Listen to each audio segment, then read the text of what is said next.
Hey guys, what's going on? Nick Bland here. In today's video, I want to talk to you about what it's like to live in another country as a freelance marketer. I'm Nick Bland, and I'm on a mission to help you quit your job and get your freedom back with freelance marketing.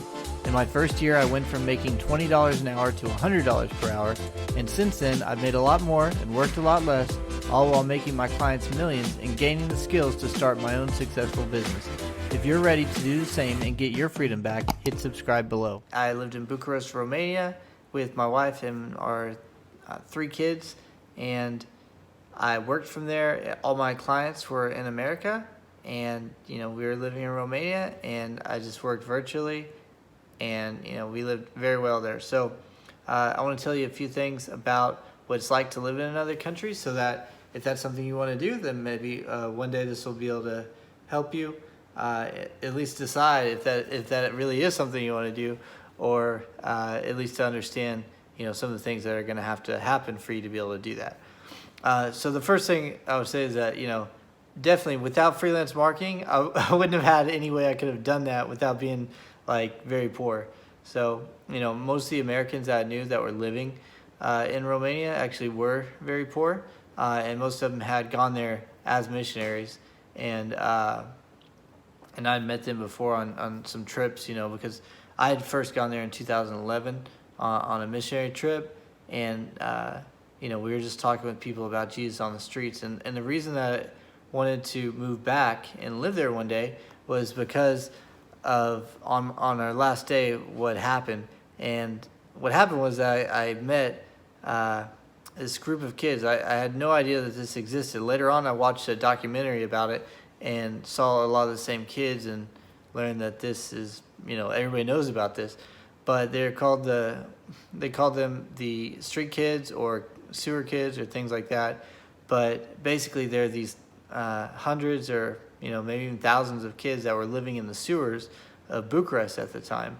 And this was 2011, and I didn't know that existed until I saw them with my own eyes. And later on, I watched the documentaries about it and learned more about it, but I had never even heard of it at the time.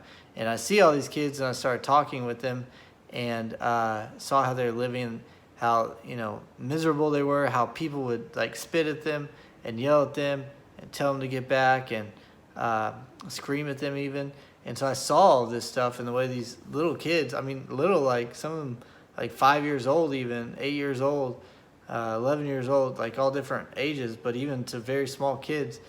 And I found out, a lot of them, they didn't have their fathers, and maybe they lived with their mother, and their stepdad might have treated them really bad. They didn't have money, so they would leave wherever they lived at, and they would move to, they would run away from home, and they would go to the big city, to Bucharest, and they would live in these underground sewers with all these other kids, right? And so that's what they did, and it was horrible. These kids probably, a lot of them probably wish they were dead, but they would huff these fumes, whatever. I don't know exactly what it is, maybe pain or something, but they would huff this stuff, and it would make them high, and they wouldn't feel the pain in their stomachs, and it would take their mind off of things, but also would ruin their brains, and make them basically unable to have conversations and things like that. So seeing this with my own eyes, and then watching the documentaries later that were about these kids, up to then the trip was awesome. It was amazing. I was like, wow, this is so much fun. This is so cool. And then when I saw that, I was like, man, this is something real. And from that time, I wanted to move back there. So that's what I did. And in 2016, my wife and our kids, we moved to Romania. And one of the hardest things about it is about moving to another country is the visa process. And I had another friend that moved to Germany, and I knew people that moved all over Europe. And the visa process can be tough, and especially when you have a big family like I did. But you'd have to first off, you have to have a reason to be there. And so there's work visas, there's student visas, and what I actually ended up using was a religious activities visa. So basically it was a missionary visa. And I had a church that agreed to sponsor me, and I was basically able to help them and do things like that. But really, I didn't do much of that. I just, kind of did my own thing. But they sponsored us, and so we got to come, and we ended up getting a 7-year visa. But the first time we applied, I was actually late in getting the applications in because everything took longer than expected, and I didn't know how the process worked and things like that. So we actually, after 5 months of being there, we actually got kicked out of the country, and we had to leave for 3 months. So we went back to America. We thought about going to Greece for 3 months and going back up to Romania, but we ended up deciding to move back, or not move back, but just to go back to Romania, or go back to America for 3 months, and then we came back as soon as we could. And then we went through our process very quickly again to get the visa. We finally got it, and at that time, we got the 7-year visa. So that's a big problem. Another thing is, like, if you move, then we'd have to go through the whole process again and redo all the paperwork and go through all these things and pay all these fees and things again in order to redo it. And we moved several times, so that was a big pain in the butt for us, especially because we didn't know about it until the second time we moved. So it was a big complication, and you couldn't just do what you wanted. So that is one thing that I did not like at all about it, because I spoke the language pretty well, and because I don't know. I wouldn't say that I spoke the language pretty well and I could talk with people and things like that, but my wife didn't really, and she started picking it up the longer we lived there. But what most people do is they don't understand it at all. And even if it's like in a Spanish-speaking country, they may go there and move there and think, oh, after I get there, then I'm going to learn the language. But I have found that rarely happens. Most of the people end up getting into groups of people who also speak their language, and not going out into public and doing what everybody else is doing. And so they end up just being just part of this small subgroup. So if you want to have friends and you want to be able to like talk to people and things like that, just in normal everyday life and just live kind of a normal life, you probably need to learn the language. So, but even if you do know the language, there are different things in the culture that are so different that you may not understand like what they're talking about, even if you understand all the words. And that would happen with me quite a bit, where it's like, I understand every word you're saying, but I don't know what you're talking about. So, it is definitely different, even if you understand the language, living in another country, to figure out how everything works and why they're doing these things and all that. And you really need to have friends that are there that can explain some of this stuff to you, basically be like a parent for you. So, yeah, that's a very interesting thing. Now, as far as work, like I worked from 4 p.m. to midnight most days. And that was pretty tough for me, because, so we were 8 hours ahead of Central Time. So like my clients that were in Texas at the time, I was 8 hours ahead of them. If it was in Pacific Time Zone, I would be 10 hours ahead of them. If it was Eastern Time Zone, I'd be 7 hours ahead of them. All my clients were in America. So when I would meet with them, that would be a problem. So, it did have to adjust my hours and how I worked, but I got used to it, and it was actually pretty cool. I got to spend most of my time like in the mornings and afternoons and stuff. Like I would go work out at the gym or go do jiu-jitsu, and then I'd spend, take the kids to the park with my wife, and we'd go on a trip somewhere, go around, whatever. I'd come back, eat dinner, and then start work. And so that was the way, I pretty much did work for several years, and it was actually pretty okay. It was difficult because, it started to get tired the later it got, and, my brain would start to shut down. But it also had things to do with, different health issues that I had that I later on figured out. But, it definitely can be different, like working at night and having to meet with clients in a different country. But, with freelancing, everything's negotiable with your clients. So, I would set times, okay, we meet every week at this time or whatever.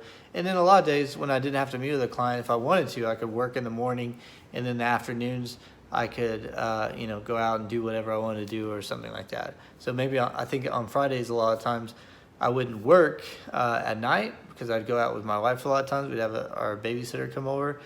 and I would take my wife out, and so they would stay with the kids, and I would work. Well, I would work in the morning, and then I'd take my wife out at night, and we'd go eat and do whatever we did. So that was the way like actual work happened.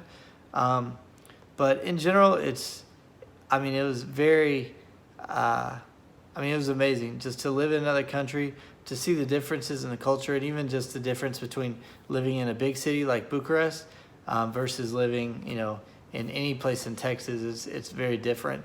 And it's a lot more like living in New York City, in the small time I've spent in New York City.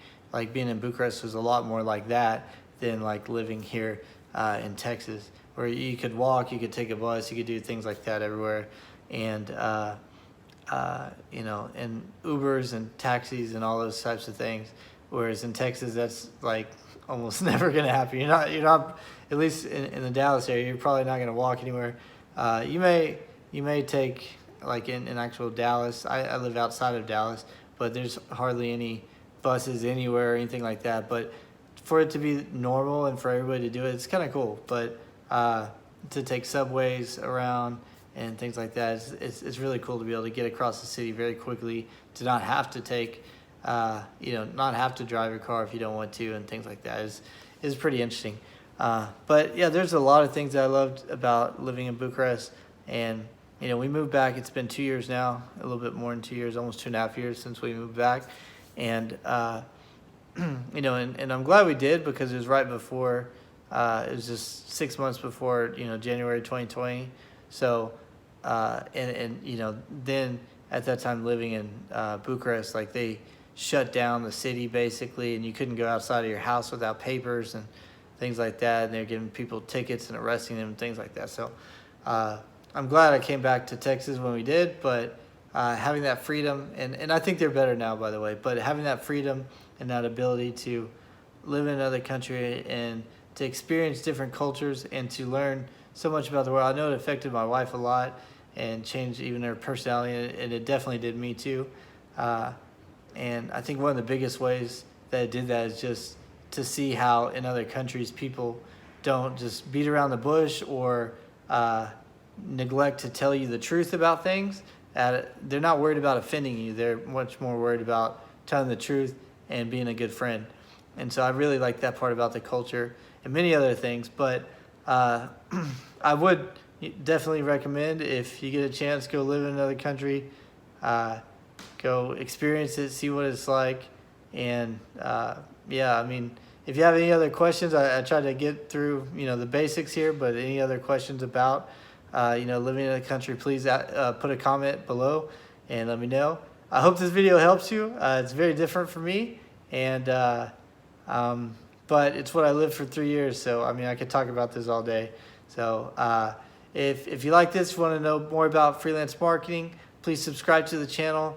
I've got an ebook called Why Freelancing is the Fastest Way to Make 100K Online. There's so much I could do to help you, and I'm trying to do everything through this channel and through my videos and courses and things like that to be able to help you to become a successful freelancer, so that you can go live in another country if you want to, so that you can have the freedom to make your own choices and live your own life. And so that's what I'm dedicated to do. So if that sounds like something that you want to learn, definitely subscribe to the channel at least, and follow me around on Facebook, Instagram, things like that. And I will see you guys in the next video.